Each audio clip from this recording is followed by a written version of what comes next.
It's Sunday morning, and every decent man and woman is listening to Test Miles with Nick Miles on FM News 101 KXL. Buckle in.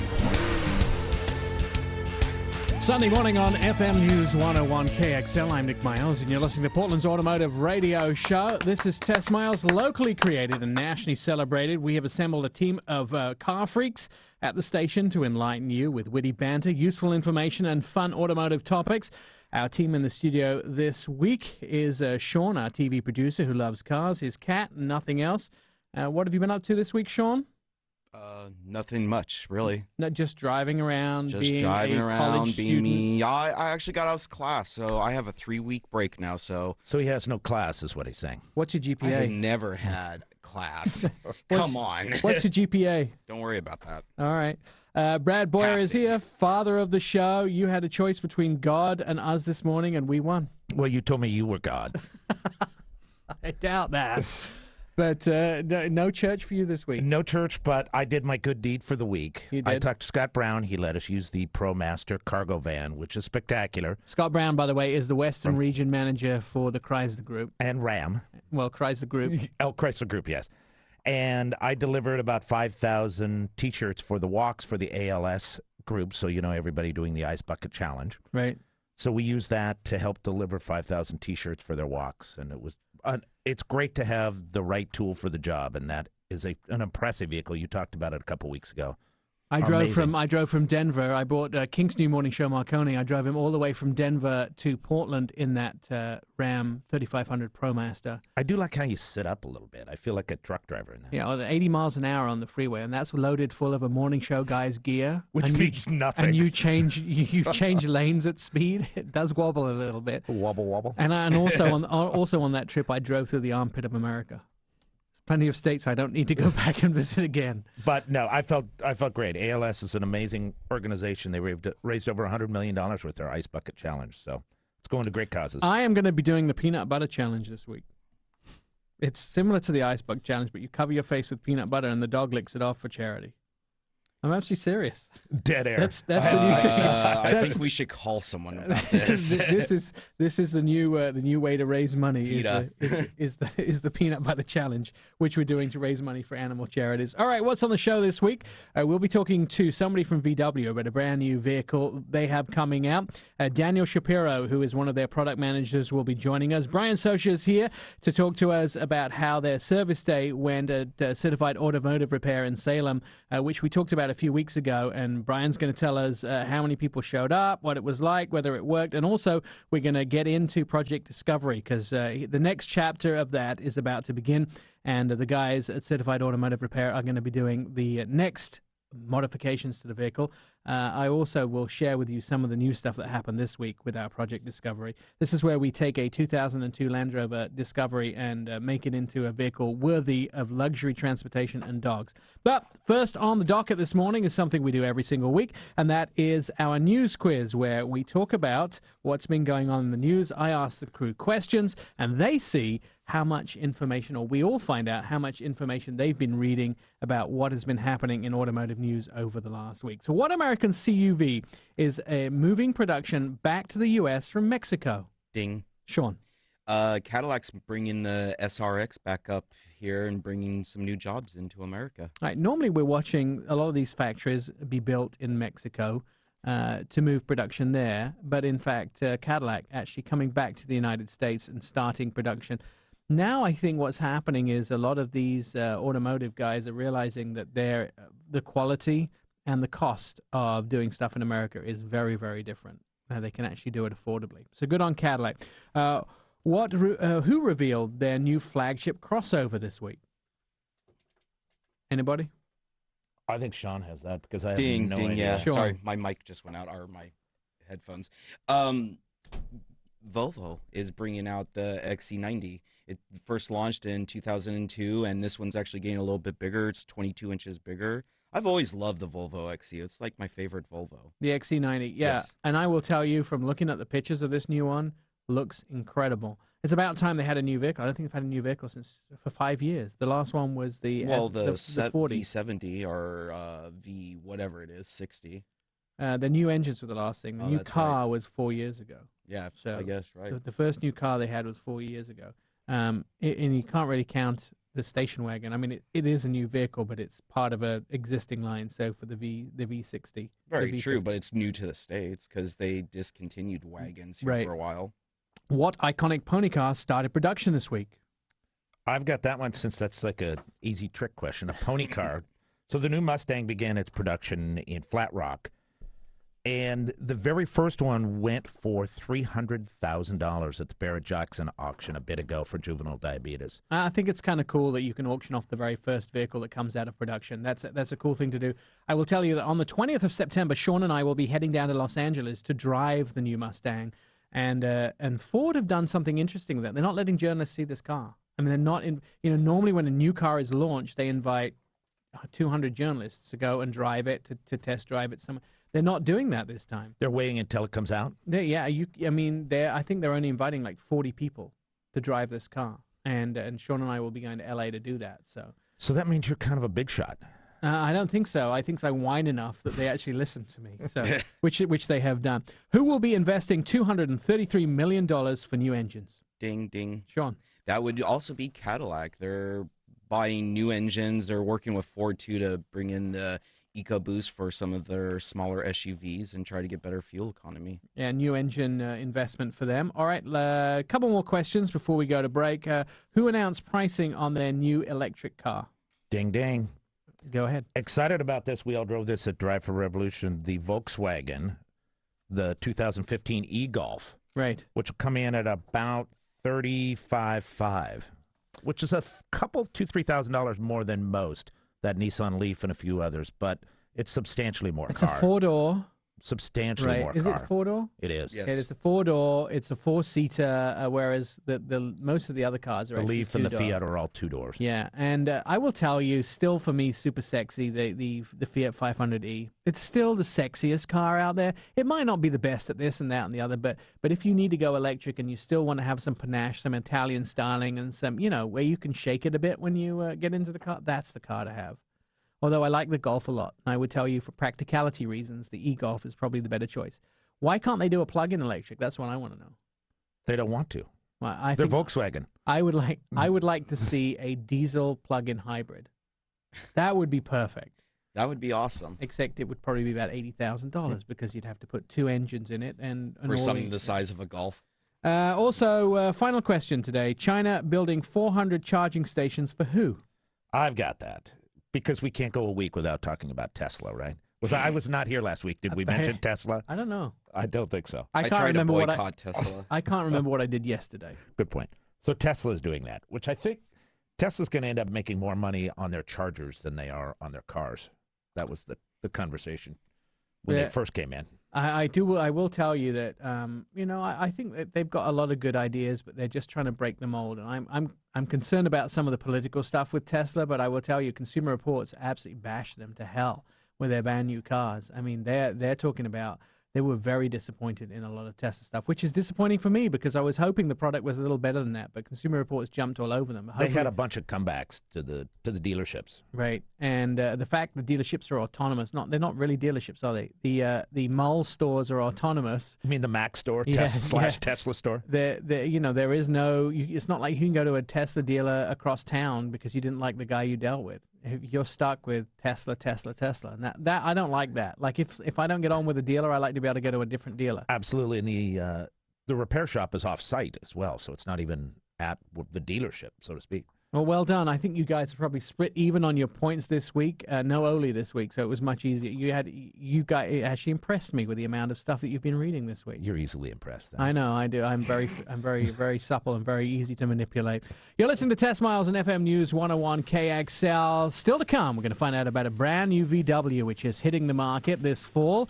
It'll be in your showrooms, and we'll get the first impressions from somebody on the inside of VW. Brian Socia here from Certified Automotive Repair. We'll be talking about how their service day went and also how Project Discovery is going to take its next stage of evolution. You're listening to Test Miles. I'm Nick Miles.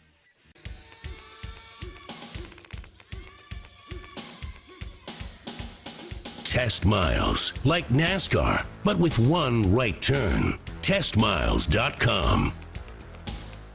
You're listening to Test Miles on FM News 101. If you're a fan of the show, you can listen to episodes at testmiles.com. Just click in the right-hand upper corner, and it says podcast radio shows right there, and you can listen to old shows.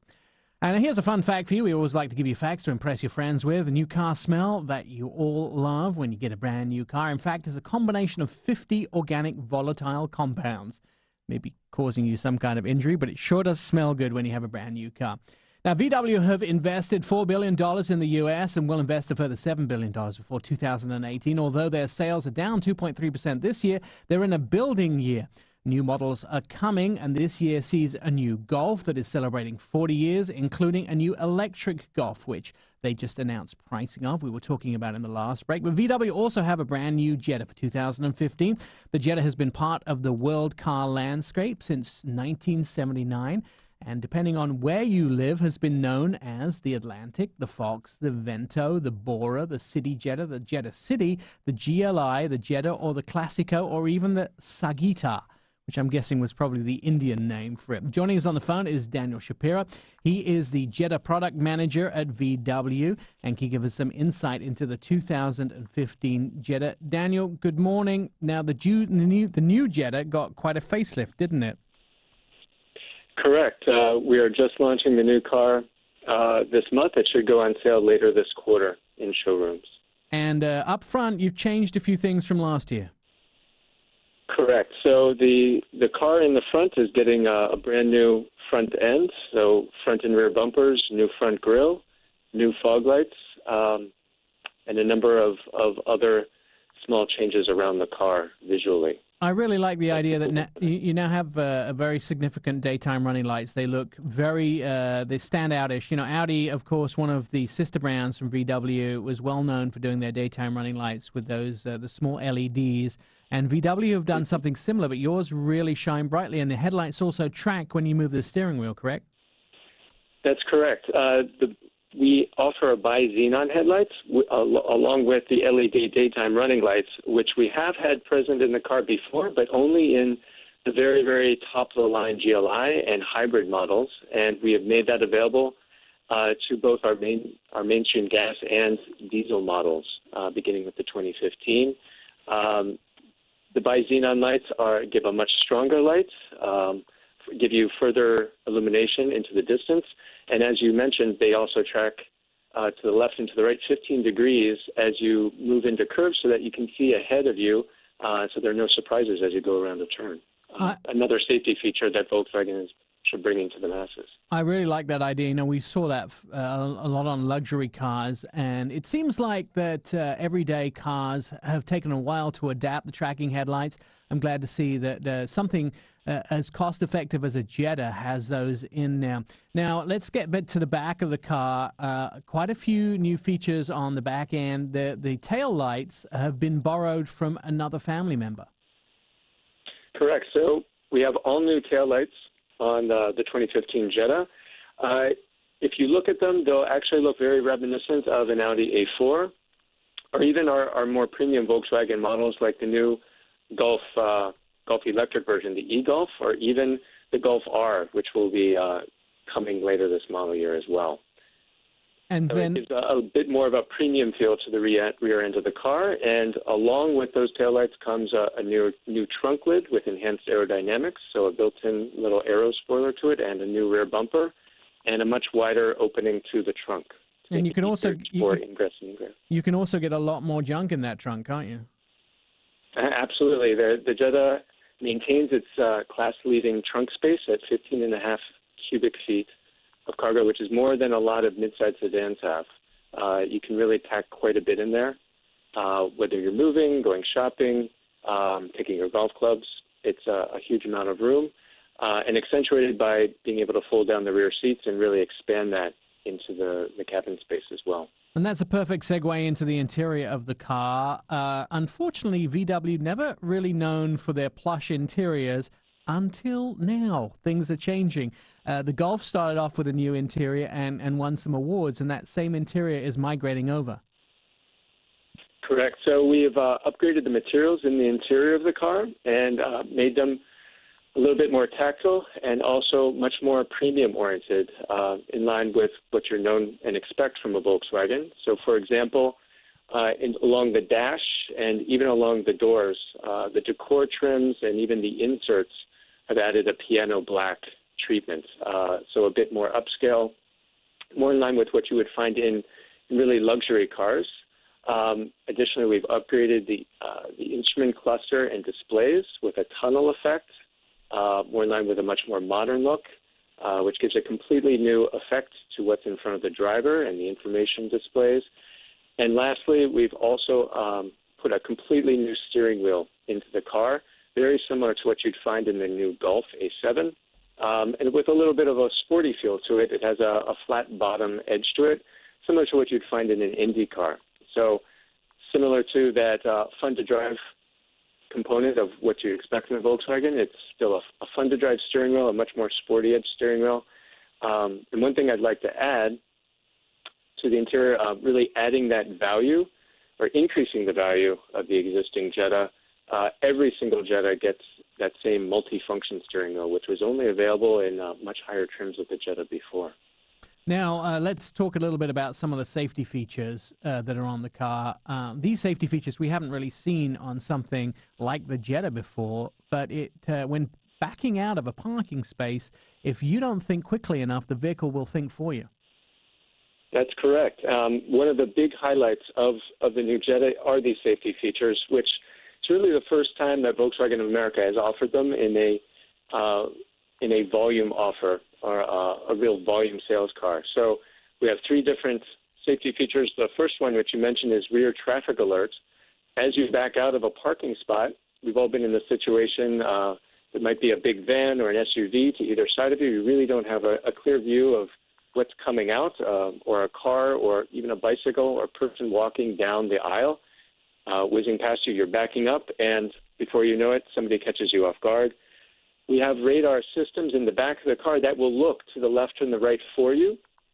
If they detect a moving object that you could collide with, the system will alert you with a very, very annoying visual, audible note.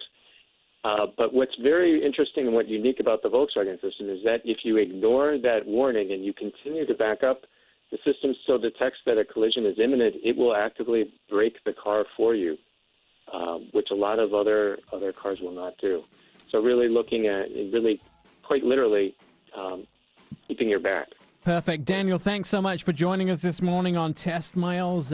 You, of course, and VW's new Jetta can be seen at their website, starting at $16,000. Don't forget, the diesel does 46 miles a gallon. Love it. Coming up next, Brian Sosha will be here from Certified Automotive Repair. We're talking Project Discovery. You're listening to Test Miles on FM News 101 KXL. I'm Nick Miles. Favorite us, tweet us, friend us, love us, all at testmiles.com. Pow! Sunday morning on FM News 101 KXL. This is Test Miles Automotive Radio Show. Testmiles.com. Try to follow us on Facebook. Here's another fun fact for you to digest today. Up to 19 girls can be crammed into a smart car. It was done in Karachi to break the Guinness World Record. And that is one time that you hope your coworkers may have showered before they can come to work. We should try that challenge. See how many Test Miles crew members we can fit in a small knowing car. the size of us, 2, maybe 3 if we put Crisco all around the inside of the car. So we need to talk about trusting your service from a car company. And Certified Automotive Repair is one of the car companies that we always go to do repairs on our vehicles. I can say this because not only are they a sponsor of the show, but I'm also one of their customers. You can find them in Salem at 2880 22nd Street Southeast and at 503-549-0533. 549-0533. Brian Sosha is here. Brian, you just had your service day. It wasn't where you had to go spend a day in jail, but it was where you had a bunch of customers come by to help out people who needed work on their car to be done. How did it go? It went well. We had a full schedule. It went well. Everybody was real appreciative of the service, and everybody left with safer vehicles and a fresh oil change. So tell me how the program worked. If you couldn't afford to have your car oil changed, or you could have any service item on your car, you guys did it for one day. You did it for one day a year? One day, we're actually going to try and do it 3 or 4 times a year. Okay, so people can come down and get it changed. How far afield do you have people coming to Salem from? There was quite a few from Portland, actually, and we had a handful from Albany and a couple from Salem, I believe. Now, obviously, you're the good guys. Who paid all the bills for this? We covered most of it. And then you had a couple of sponsors that helped you out? Yeah, we had a couple suppliers that helped us out on a few things, but for the most part, we covered all the parts. So you serviced all those cars. Did you find any shocking stuff when you opened the hood? Some cars that hadn't been seen since 1946 or something? We found a couple vehicles that were a little unsafe, but we were able to get those cars back on the road safely and felt good about it. And the customers, like I said, were real appreciative. And you walked away feeling good, feeling purified in your soul, and they walked away being safe and happy, right? Absolutely. And so you're going to do it again? Like I said, we'll probably do it. We're looking at least 3 or 4 times a year. Okay. So. Well, you've also been involved in our Project Discovery. And when we first got our 2002 Land Rover Discovery, it needed a little work. We had to do some engine work on it, didn't we?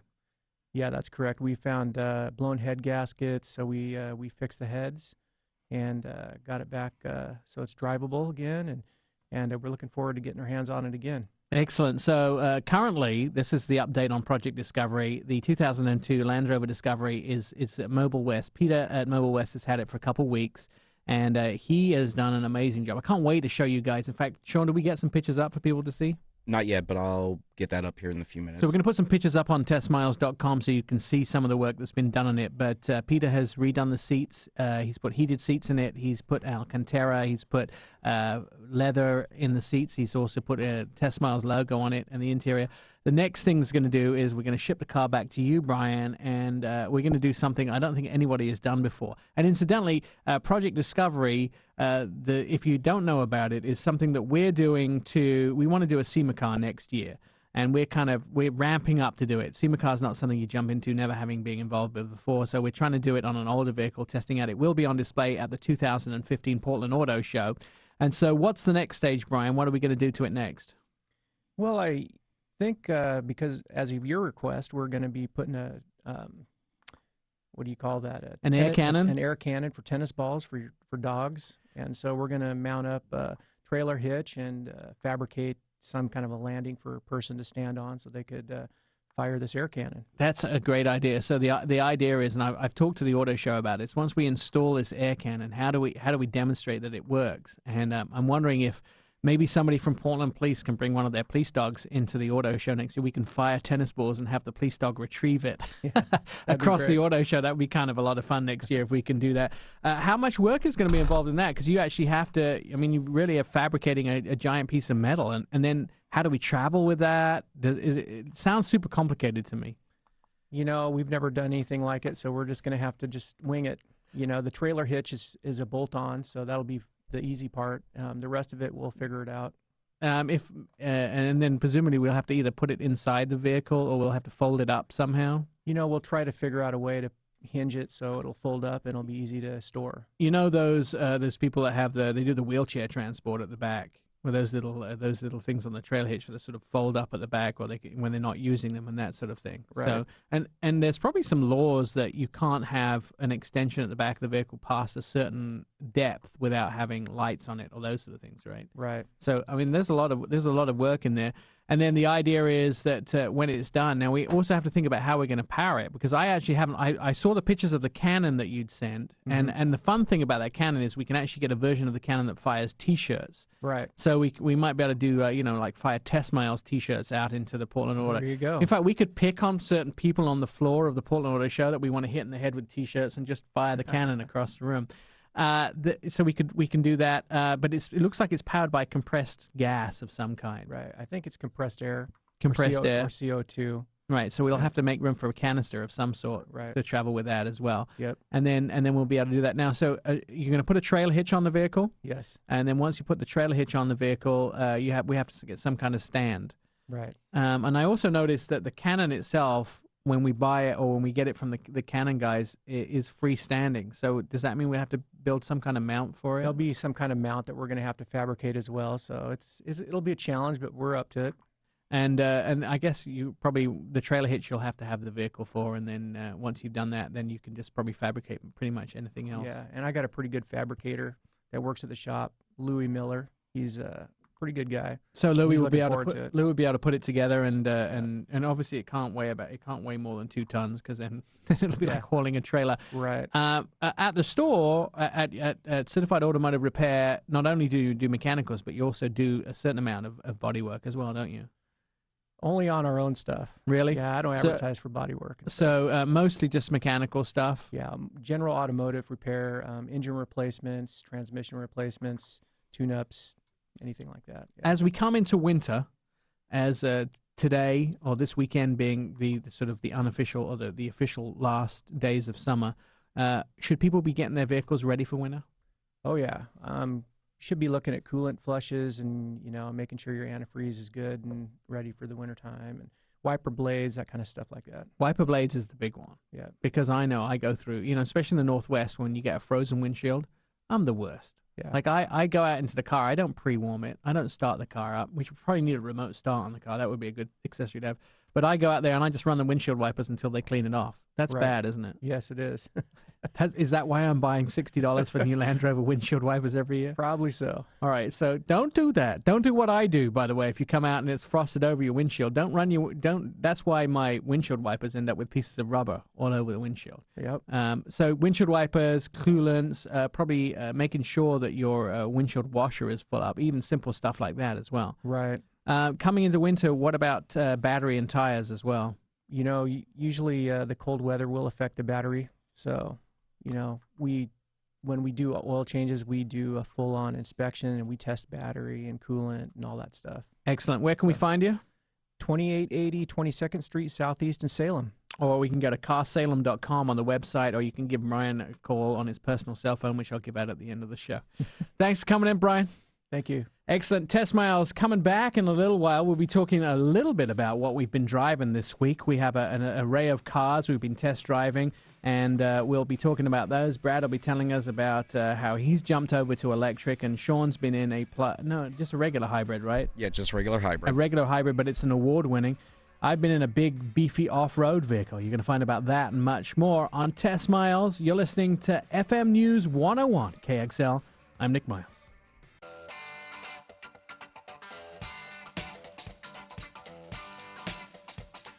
Test Miles, like NASCAR, but with one right turn. TestMiles.com. Hope you're enjoying your Sunday morning on Test Miles. I'm Nick Miles, and you can go to our Facebook page, also our webpage. Sean has put pictures up of the brand new interior that they have been working on at Mobile West on Project Discovery.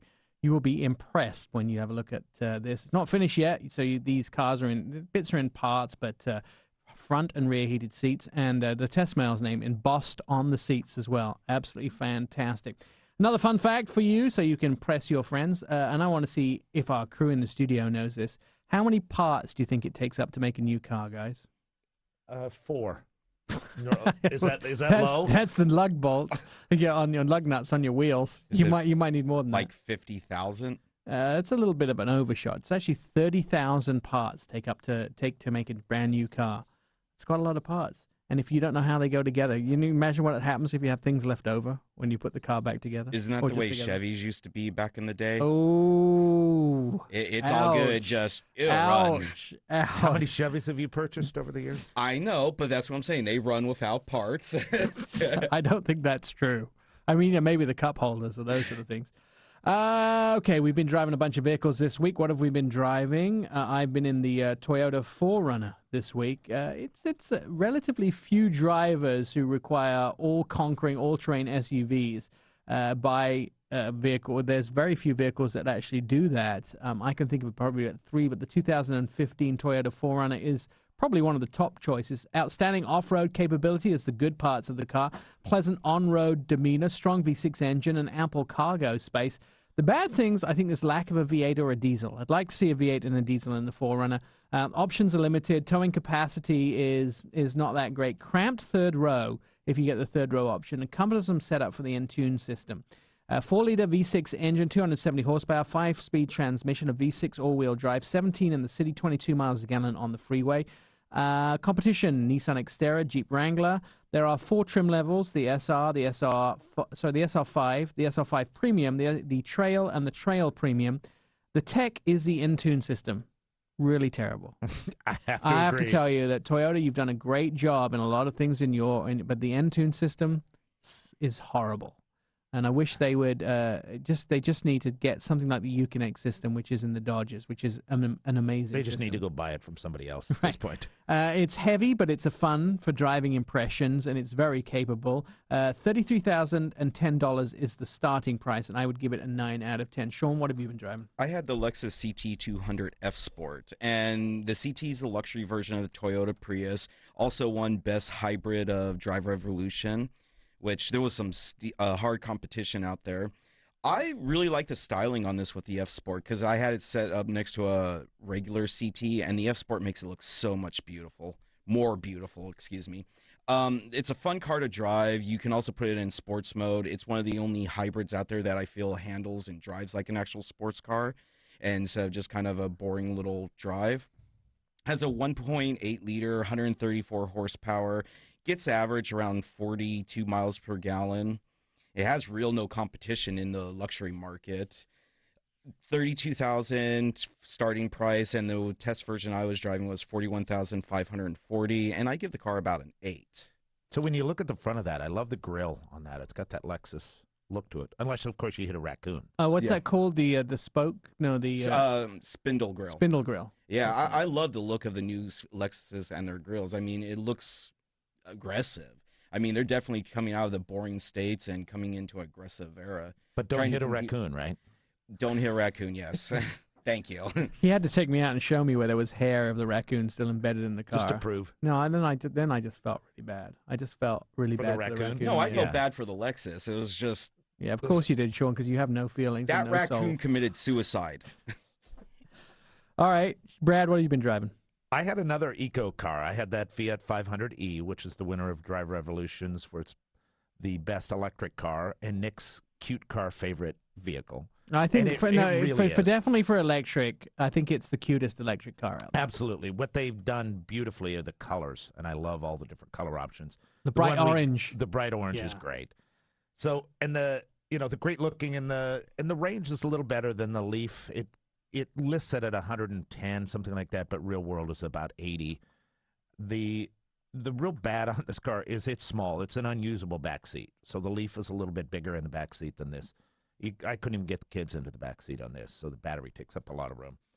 And it's got 111 horsepower, 147 foot-pounds of torque, and it is really fun to drive around town. It zips. And when you get on it, but once you get onto the freeway, you just watch the mileage descend on your range. So there is some range anxiety still Right, in this right. thing. And its competition is probably the Leaf and then the VW Golf, and then we're going to be getting into the Soul electric vehicle. So there's a lot in that, but this is my top choice for electric vehicle as well. And its starting price is $32,000. The one I drove was around $34,000. There's 2 models, really. It's the basic 500e and then the E-Sport that has a lot of aesthetic differences to it. 9 out of 10 for me. It's a really fun car. That's it. That's it. So you got- what do would it's you buy cute. No. Just I would because buy- electric doesn't work for your household. Electric doesn't. You have to. For my lifestyle, I'd have to have a second car. Yeah. I mean, it's really a drive. I mean, the level 1 charging stations, it's 9 to 10 miles in 3 hours is your charging. The level 2 is great. It's 0 to full in 4 hours. So if you're driving from your home to work, if you're driving to a government job or Nike or somewhere where they have charging stations, it's great. Fortunately, I found Chuck's Produce by my house at Vancouver, and they had a pretty good charging system. But if you bought one, don't you think you'd put a level 2 in your garage or something? In your to garage, charge it? but then if your lifestyle, somebody says, hey, let's go to happy hour, let's go here, let's go here. Well, you also miss the fact is that to every month that you own the car or you lease the car, you do get a free day's rental at Enterprise Rent-A-Car. So you get 12 free days a year. So if you need to go on that 2-week trip where you go to see grandma in the Midwest, you can go get a minivan. And you can do that. I mean, I like that idea. That's a great option, I like right? the idea, but it's not an electric car is not a vehicle for a fluid lifestyle. It's a very I don't even know. I don't want to know what a fluid lifestyle even means, Brad. where when somebody calls you in the afternoon and says, "Let's go to happy hour. Let's go here. Let's go there," you say, "Well, hang on. I've got to go to Electric Avenue down by Portland State first to charge my car." Excellent. All right, let's talk about what's going to be on next week's show. We are going to head to the World of Speed Museum in Wilsonville, and we're going to get a walk through there. And we're also going to head to the new Ferrari store, Gran Turismo, Ron Tonkin Gran Turismo Ferrari store and Maserati store in Wilsonville. That's where next week's show will be coming from. You're listening to Test Miles and FM News 101 KXL. We'll be back next week. In the meantime, go delve into all our social media stuff. Check us out on Facebook and on Twitter. And also, go to our website, testmiles.com. I'm Nick Miles. I will see you on the television this week. And if not, here at the same time, 10 a.m. Sunday morning next week. From all the team, thanks, and have a great weekend. Throw it in neutral and coast in with testmiles.com.